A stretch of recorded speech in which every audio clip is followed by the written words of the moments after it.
Julie Péréa, bonjour. Bonjour. Merci d'être avec nous. Vous êtes la représentante de Jacques Cheminade. Oui. Il est candidat à la présidentielle. Jacques Cheminade, et vous êtes sa représentante pour le Languedoc-Roussillon. Exactement. Dont la Lozère. Un mot sur votre candidat. Il est né en 1941 en Argentine et c'est le plus âgé des candidats actuellement puisqu'il a 75 ans. Oui. Depuis 1981, Jacques Cheminade candidate à l'élection présidentielle, même s'il n'a pas pu officiellement concourir que 2 fois, en 1995 et en 2012. Exactement. Et il a donc obtenu maintenant 500 signatures, il s'en a obtenu plus 528, exactement. Il a obtenu donc les signatures de 5 maires lozériens. Christian Malavieille, qui est le maire délégué de Peyre-en-Aubrac. Bonal Alexis pour Estable. Éric Malherbe pour Marchastel. André Rémy pour Montroda. Et Gabriel Rousset, qui est pour le maire de Gabrias. Donc, Julie Péréa, Jacques Cheminade, encore une fois, candidat. Oui, exactement. Écoutez, le combat, le cancer financier est encore plus important que lorsqu'il avait dénoncé en 1995. Les mesures qu'il avait proposées en 2012 qui concernaient la séparation bancaire n'ont pas été mises en place. Donc, il se propose à nouveau pour libérer la France de l'occupation financière. On va en parler, mais il est classé, on va dire, inclassable. Il est loufoque, il est lunaire. C'est les qualificatifs.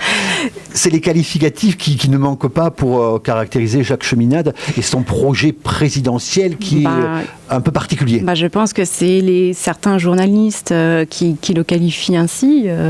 Après, il reçoit l'appui. Programme spatial, c'est pas le fait de planter un drapeau sur Mars ou sur la Lune.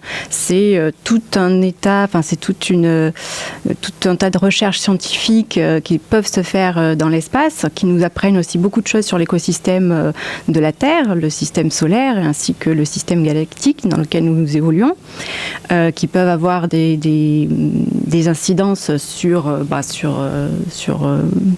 la Terre elle-même, sur le climat notamment. Donc, il ne faut pas se priver de faire cette recherche-là, et ce d'autant que vous avez aujourd'hui de nombreux pays émergents, comme la Chine, qui proposent de faire, qui ont un énorme programme spatial et qui propose aussi de le faire conjointement à plusieurs pays, plusieurs agences spatiales.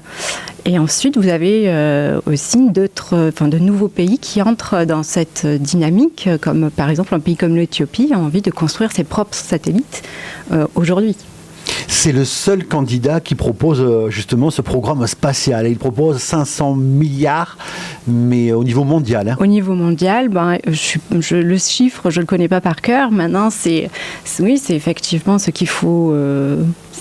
Regardez aujourd'hui tous les produits spéculatifs représentent une bulle financière de plus de 700 000 milliards.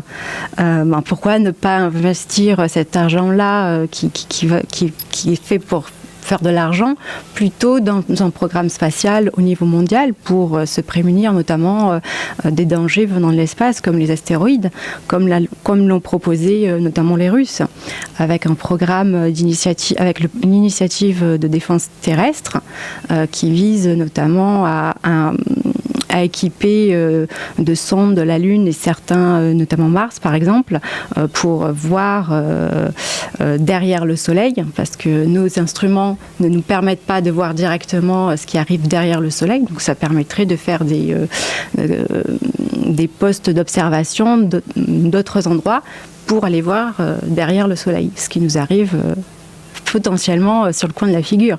Donc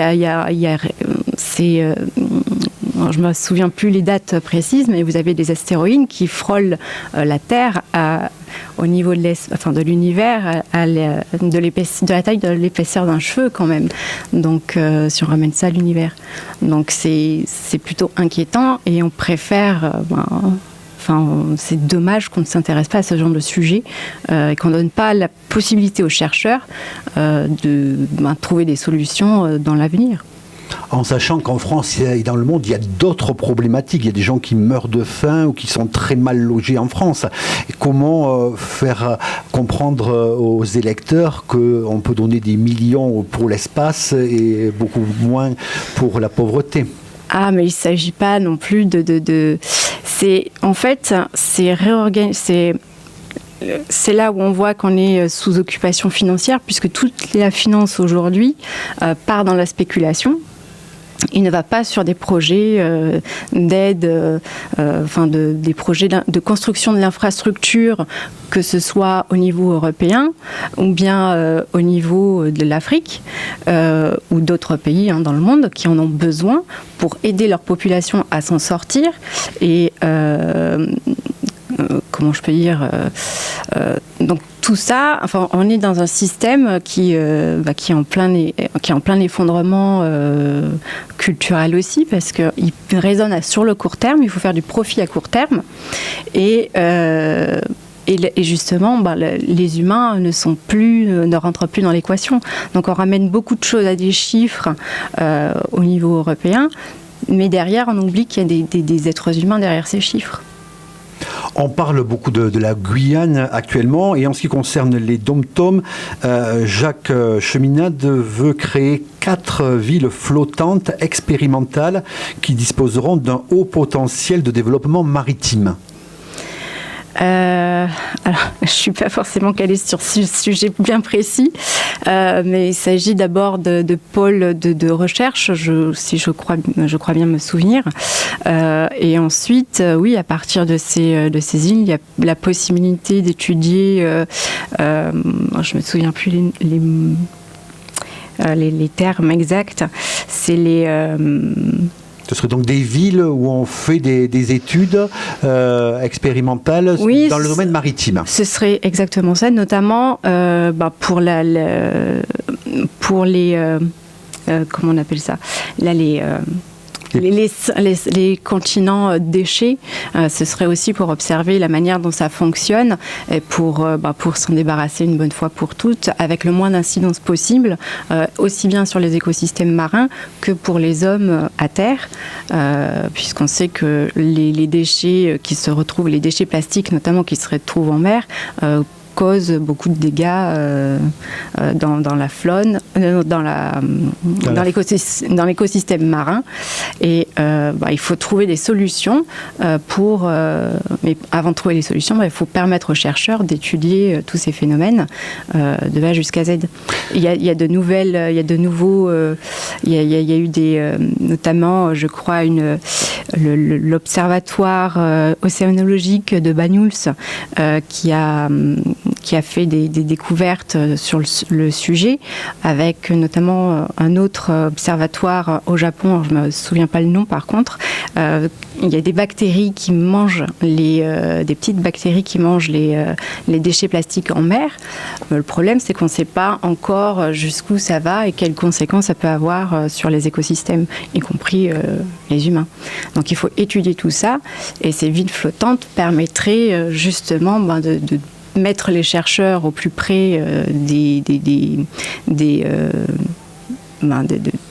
la source première d'observation, et ça prendrait des choses peut-être pour la suite. Mais est-ce que votre candidat s'intéresse aux problématiques de tous, quoi, le chômage par exemple, concrètement? Bien sûr, il a proposé un plan de relance,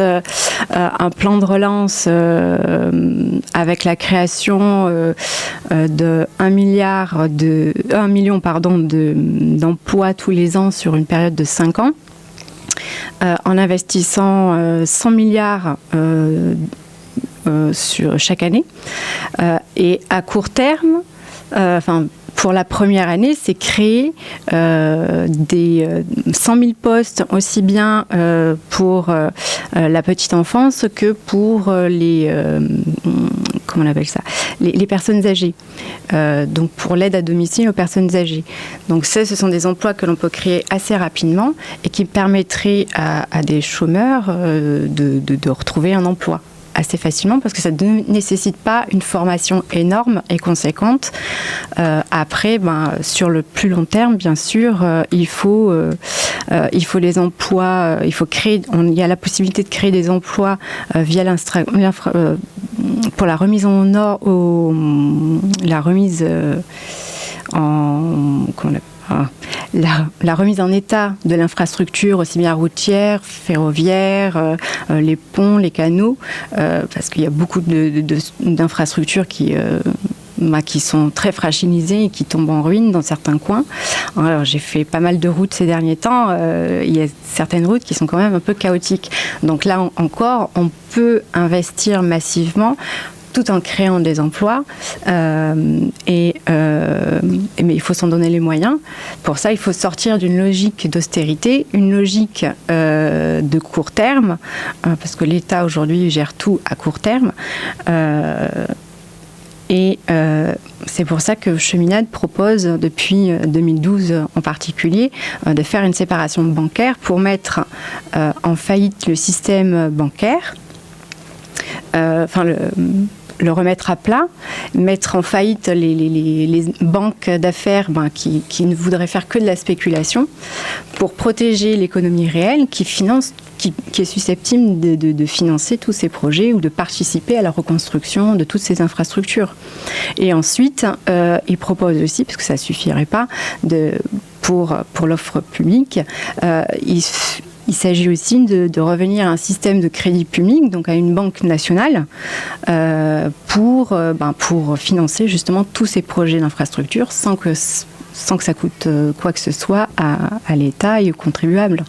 Donc, puisque la Banque nationale permet d'émettre la monnaie qui va être injectée dans le circuit, et au fur et à mesure que les entreprises, par exemple, vont travailler sur la rénovation des entreprises, en payant des impôts, ça va revenir dans les caisses de l'État pour rembourser le prêt à la Banque nationale. Et donc, il propose de sortir de l'Europe. Alors, il propose, c'est surtout sortir de l'Union européenne, qui aujourd'hui, comme on le voit en Grèce et même en France, pousse à l'austérité. Il n'y a plus de services publics on détruit les services publics